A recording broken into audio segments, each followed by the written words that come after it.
Hi, I'm Alan Rose. Welcome to Book Chat, and we're delighted to have Hal with us today. Hal, you are a native of Longview, now living in Seattle. It's delightful to have you back here to celebrate the centennial this year, and your book is sort of highlighting the 100 years of Longview's story. I enjoyed it on many levels.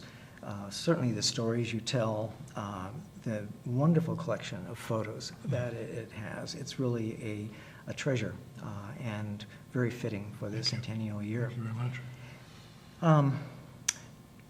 In writing the book, you have an interesting narrative structure where you told some of the story in terms of then, the history, and some of the part of the story now, looking at it. And how did you develop that narrative structure of then and now for this book? Roots in journalism. This story appeared in 12 segments in Columbia River Reader, which is actually a very efficient way to do it and broke the material up into natural story blocks. And we felt, kind of had a misconception in a way that the then might be a little too much, just a collection of historical photos. So we wanted to give something contemporary. Who is the equivalent of Vandercook today, or is there one? We were surprised because we became so engaged with the then, the photographs you talked about. They are magnificent. And we became preoccupied with that. But we thought if it's going to be a celebration, rather than a chronology of 100 years, who are the engineers? Are there the same equivalent people there today? Are we still cutting logs and trees? No, we're making paper. So we drew comparisons between the then and now, and I think it gave the journalism each month some pizzazz and some relevance. So that was the birth of the structure. It has a nice flow to it, going back into the past and then to the present and back in the past again. You obviously are familiar with Longview's history. You were born here, you were raised here, you graduated from R.A. Long. In putting this together, were there any surprises or new information that you hadn't known before? Very, very much so. I think that one of the things that seems unfathomable to our generation is what the Depression must have been like. And I'd heard from my parents stories, very real, palpable. In fact, one of them is in the book, and I think it's probably okay to tell it, that my mother's dad and mother were living in Kelso in the Depression, and every morning he would walk all the way from South Kelso to Weyerhaeuser to stand in the line to see if he could get day work. My mother was 10 years old and would watch, and they'd hope he wouldn't come home early, because if he didn't come early, that meant he got a day's wages. So I was very surprised. In fact, the Depression began in the late 20s in Longview because the lumber business went south. So a grand plan for this Paris on the Columbia became a place where jobless, rough-treated people migrated to.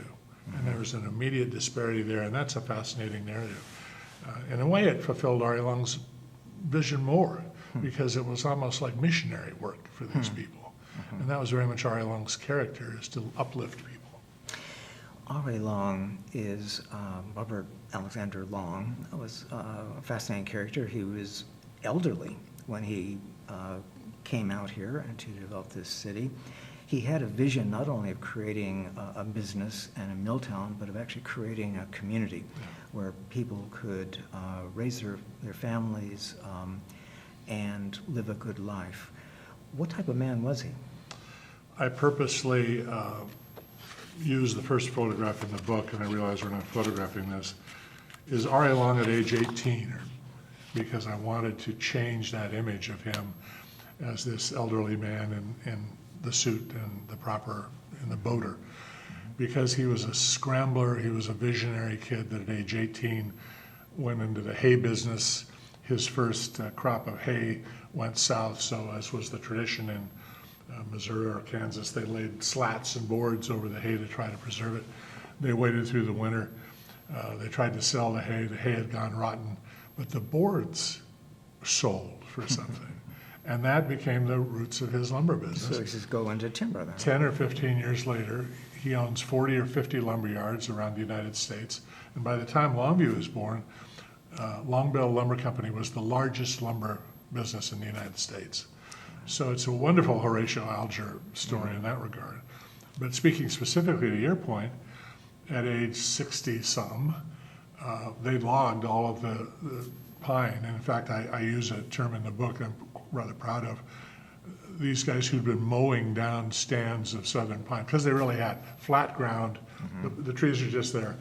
And they saw this empire of trees on terrible hills and chasms. I mean, it was a foreign world.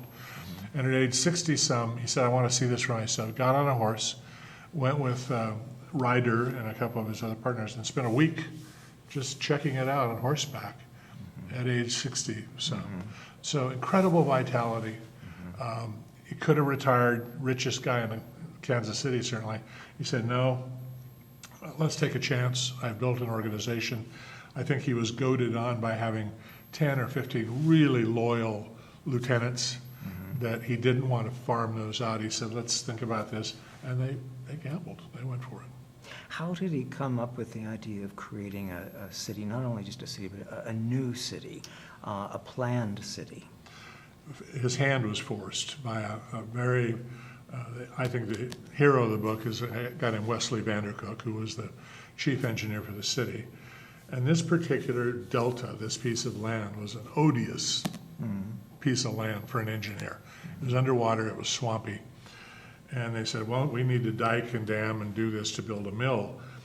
And Vandercook observed that, well, there's actually 3 times the amount of land they'd originally planned that should be diked and drained. It was all one contiguous spot. And finally twisted R.A. Long's arm, and they ended up buying this huge tract of land from the Cowlitz River all the way to Mount Solo. And they had way more land they needed for a mill, and suddenly they were in the real estate business. They said, we're gonna have to build a city. So they had planned on having people there, but they hadn't necessarily planned on having a new birth of a city. At the time, there was a beautiful city movement in the United States. Can you talk about that and how that played into the planned city that became Longview? Yeah, actually, City Beautiful, they called it. A guy named Frederick Law Olmsted that is quite famous. He designed a lot of the boulevards in Seattle, for instance. Also Central Park. Yes, and so very well known. So his acolytes became part of this City Beautiful movement. And Long was very much affected by this because Kansas City was one of the first places where this was put into effect with this J.C. Nichols, who was the grandiose quote meister at the top of the show, with Nichols as the mastermind. So if you visit Kansas City today, there's a huge shopping district that's planned out kind of in Mexican form. Kansas City is a beautifully laid out city. And they brought those principles here. But of course, I've been in trouble for saying made something out of nothing, because there wasn't nothing. There were people here Yes, right. who were displaced and bought out. Yeah. But man, boulevards, one of our authors I quote calls it boulevards in the forest. So there was this disparity between this grandeur, this almost Parisian circles and squares and broad streets in a mud flat. So.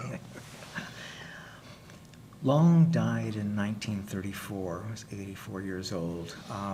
He's right in the Depression. As you said, the city was dedicated in 1923, but already by 25, 26, the lumber industry was suffering, and then the Depression hit. What do you think Long would have made of Longview today?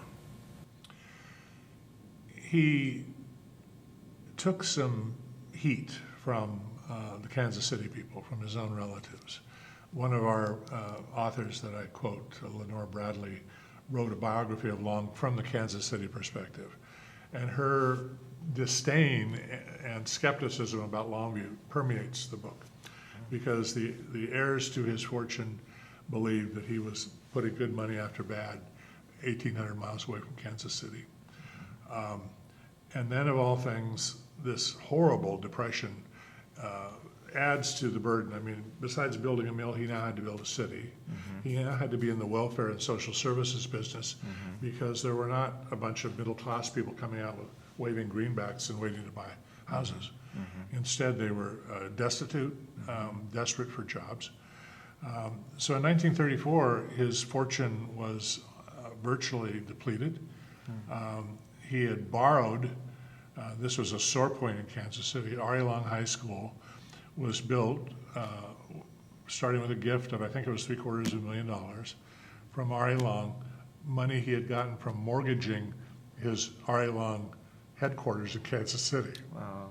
So when the word got around, the skeptics had a field day. So to answer your question more accurately, there were going to be 5 years left in the Depression. And I admire to the death the people that lived through that. But the prescient decisions they made, deep water port, take advantage of hydropower, all those things, once the miracle of World War II occurred, Longview suddenly flourished. So what do you think Long would think of Longview today? Bewildered, perhaps. I mean, I think the one thing they could never control was the people. You know, we talked about you can't plan people. And it's not to denigrate the people that came, but it was a lot. My grandpa was an Okie, you know. He was a refugee from Arkansas and Dust Bowl and all that, and ended up in Millwright at Weyerhaeuser. So this was a Darwinian kind of result from this Platonic ideal. You make a good story about how there was this real sales pitch to get people out, thinking that he'd be bringing in middle-class people for the city, and basically got people who were really suffering and needing jobs. Yeah, Vandercook said he was advertising for people to buy lots, and everybody came up and asked him for jobs. So yeah, it was, so that element is uncontrollable, I think would perplex Mr. Long. The cataclysm of a world war would, you know, obliterate so many of his ideas of the good life. At the same time, it also stimulated the industries. Yeah, no, it rescued Longview in the building of the aluminum business. And so Longview has been in the mainstream, and I don't think it's grandiose that I use terms like America's planned city and the last frontier. Those are superlatives, but Longview is really unique in that regard. I mean, to be the nexus of river trade and interstate trade, it's a particularly fortuitous set of decisions these guys made. Right. And I'm kind of surprised that Longview, in a way, hasn't done better economically. There's no tech business here. There's, and I'm not sure why. It would seem to me that that dream of 50,000 people might have been realized. One other thing is I know he would be interested in the racial development. You know, the schools are now very largely minority kids, not the majority, but 30-40% of R.A. Long. An interesting development from his standpoint. And the so-called Negro section, the black section that they planned on, which of course is delicate ground that we go in the book, but the workers in his mills had been black people. Good workers, obedient, if you will, to the rules and regs. And the planners assumed, well, if you build a mill, you have black people work in your mill. So they planned something like 16 city blocks in Longview that would be the Negro section. And 60 black people showed up over 10 years. So what a surprise, you know, that might be. Long had this vision with these magnificent buildings, you know, the Monticello Hotel, the public library, the community church, and I'm wondering what he would think of Longview today as he walked down Commerce Avenue, for example. I'd like to expand that to say what would Nichols think, what would Vandercook think too. Because Nichols was the grandiose thinker, and Mr. Long was always ready to go along with Nichols' ideas. So Lake Sacagawea is a piece of genius that only those large egos could have come up with. And I think that we say in the book, Nichols and Long would burst their buttons if they could walk around that lake, because it epitomized city beautiful thinking in a way, and to me is still an epicenter of the city. Walking down Commerce Street, I think he'd be disappointed at the empty storefronts and the commercial centers being scattered about. They had a very tight plan of where people would shop and where people would do this. So I think he'd be astonished that there's such a thing as Walmart and Lowe's and this kind of spreading out. Yeah. And of course, to take it one step further, and we didn't talk much about the future in the book, but the demise of the small business thanks to the internet and the buzzing around of UPS and FedEx trucks, I think would be astonishing to these guys. Yeah. So. Which leads us to a question. I was going to get to it later, but let's do it now. You've given so much thought to this, Hal. Do you have any ideas of what Longview story will be like in another 100 years for the bicentennial? Doggone you, Alan, you asked me that at the gala, and I think I fumbled it then. Maybe I can make a better job of it. I think we are increasingly in service businesses. We're in relationship businesses. The products are coming from Amazon, and they're not coming from Semler's Hardware and Tobiason's and the storefronts that we used to have. So we're increasingly in a people-to-people game. I think that would be a large part of Longview's future. Do you see any new industries coming forth? I mean, like you said, Longview is so well situated. Yeah. The West Rock's development of a completely green box plant is a big deal. It's going to come and replace their existing box plant within the next couple of years. There's such a thing as greenwashing, and there could be too much hype about it. But for an industry like pulp and paper that has a smelly reputation for all of the environmental troubles, talk about cleaning up your act. When we visited NORPAC, they now are using 100% recycled feedstocks in their cardboard business. And there are bales of that stuff being fed into the business. So Longview, a point I make in the book, is surprisingly environmentally progressive, I think. The wood products industry was among the first to fully use that cellulose, that wood, to make paper, to make press logs, to make whatever. I'm not sure about the economic basis. I'm, as I say, a little surprised that the Camises and Vancouvers have gotten the tech business, and there isn't more of it. I think one reason is that the large companies we have here have a lot of tech in them. Nippon Dynawave and NORPAC, they're not simply mills. Those are sophisticated places with computer controls and cyber stuff. So I shouldn't say we don't have a tech business. I think it's built in to these sophisticated manufacturing systems, a lot of it. Okay. You talk about in the book certain aspects of Longview's history, the Negro section, for example. You talked about the racial attitudes that were brought in with Long and his lieutenants, the mass clear cutting of the old growth forest. And you make the point that we should judge people in the past within the context of their times. Can you expand on that? It's a pet subject of mine, partially because our history is so young that we're still able to feel the history. An example is Bonneville Dam, for instance, and the effect of dams on the river, and the way we've evolved from loving dams in the Army Corps of Engineers now to wanting to take dams out for the sake of fish and restoration.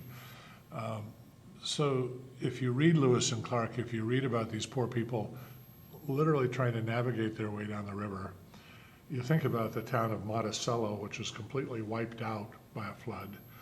Longview has had 2 or 3 catastrophic flood events.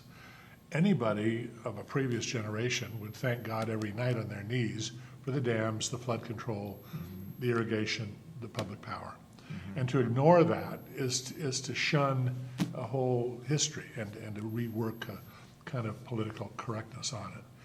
That said, I think it's amazing here because it's 100 years of history. It's tangible. It's right there. It's still changing. Yeah.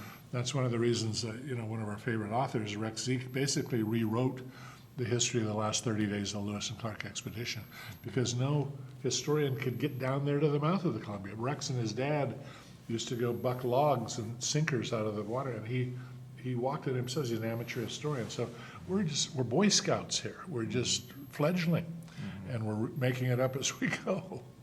Right. So another speculative question. How do you think people in the future will look back and judge us? That's a good question. Us of this generation, we're very uncertain. The mayor said we're trying to find our groove. The community development people said that there is an integrity and skill base in our workforce, but in probing deeper, Sue Piper and I found some real disparities. The trades are not necessarily flourishing. The guy that owns the plumbing store can't get his son to go into plumbing, and yet the trades are extraordinarily successful and needed and in demand. So there's a paradox afoot. LCC, 23% of their students are male, 75% are female. Where are the young men going that were the part of the workforce? So I think we are in an area of uncertainty. I think we look around. The neat thing is you develop these new eyes when you're behind a camera. You can't go to the Civic Center, particularly LCC. LCC is a wonderful, developed college campus. You could put yourself in the middle of that and you could very well be at Central or Western or someplace like that. So we have magnificent resources and infrastructure. But again, this, I don't know, it feels like an uncertainty to me. I don't sense a lot of confidence. Are we in transition? Yeah, I think so. Okay. But not sure where we're transitioning People are to. less Chamber of Commerce-y, we attended an event, a meet and greet for businesses. We had our little reader booth in my book, and all that happened was the people that had booths visited with each other. There's absolutely no traffic of people that normally would be kibitzing among businesses. And so what do? My aunt said to me, you can't buy a pair of sheets in Longview anymore, a set of sheets. Well, what do you mean? Well, people buy them online. The last store that sold, and that's probably not true, but that was her way of expressing this kind of frustration that somehow part of us is living in a cyber world, and part of us is just wondering about the guy next door in that empty storefront. Right. In reading this history, what would you like readers to take away from your history of Longview? It's written on a number of levels, and again, I credit my partner, Sue Piper, who's a genius at design and layout. We're not unaware of the reading habits of people, and in fact, I even confess, the other day I was 2 or 3 days behind on the paper, and I found myself just paging through it. I wasn't reading. So I'm guilty of the same short attention span.